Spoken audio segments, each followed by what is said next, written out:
ಮೈಸೂರು ಅಭಿವೃದ್ಧಿ ಪ್ರಾಧಿಕಾರದಲ್ಲಿ 50-50 ಅನುಪಾತದ ನಿವೇಶನ ಹಂಚಿಕೆ ಅಕ್ರಮದ ವಿವಾದ ಈಗ ಮತ್ತೆ ಮುನ್ನೆಲೆಗೆ ಬಂದಿದೆ.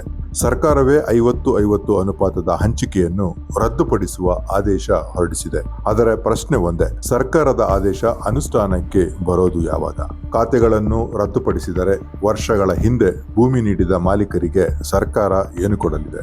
ಇನ್ನೊಂದು ಗಂಭೀರ ಪ್ರಶ್ನೆ, ಅಕ್ರಮ ನಡೆದಿರುವುದೇ ನಿಜವಾದರೆ ಅದಕ್ಕೆ ಕಾರಣರಾದ ಎಂಡಿಎ ಸಿಬ್ಬಂದಿ ಮತ್ತು ಅಧಿಕಾರಿಗಳು ಇನ್ನೂ ಆಯಕಟ್ಟಿನ ಹುದ್ದೆಗಳಲ್ಲೇ ಇರೋದು ಯಾಕೆ? ಅವರ ವಿರುದ್ಧ ಕ್ರಮ ಯಾವಾಗ?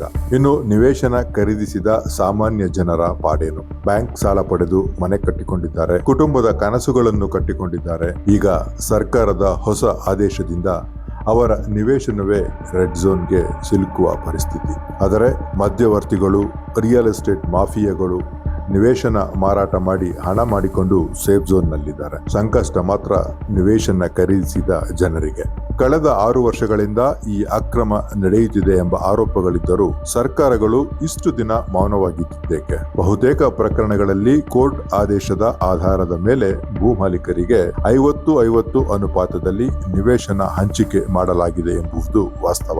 ಹಾಗಾದರೆ ಈಗ ಸರ್ಕಾರದ ಮುಂದಿರುವ ಪ್ರಶ್ನೆ, ಆ ಕೋರ್ಟ್ ಆದೇಶಗಳ ಪರಿಸ್ಥಿತಿ ಏನು? ಹಂಚಿಕೆಯಾದ ನಿವೇಶನಗಳ ಗತಿಯೇನು? ಮನೆ ಕಟ್ಟಿಕೊಂಡವರ ಪರಿಸ್ಥಿತಿ ಏನು? ಭೂ ಮಾಲೀಕರಿಗೆ ಪರಿಹಾರವೇನು? ಆದೇಶ ಹೊರಡಿಸುವುದು ಸುಲಭ, ಆದರೆ ಅದನ್ನು ಜಾರಿಗೊಳಿಸುವಾಗ ಸಾವಿರಾರು ಕುಟುಂಬಗಳ ಬದುಕು ಬೀದಿಗೆ ಬರದಂತೆ ಸರ್ಕಾರ ಯಾವ ಪರಿಹಾರ ಮಾರ್ಗ ಕಂಡುಕೊಳ್ಳಲಿದೆ? ಅಕ್ರಮ ಮಾಡಿದವರ ವಿರುದ್ಧ ಕ್ರಮವಾಗಬೇಕು ನಿಜ, ಆದರೆ ಅಕ್ರಮದಲ್ಲಿ ಭಾಗಿಯಾಗದ ಸಾಮಾನ್ಯ ನಿವೇಶನ ಖರೀದಿದಾರರು ಬಲಿಪಶುಗಳಾಗಬಾರದು ಅಲ್ವಾ? ಎಂಡಿಎ 50-50 ವಿವಾದಕ್ಕೆ ಸರ್ಕಾರದ ಮುಂದಿನ ಹೆಜ್ಜೆ ಏನು?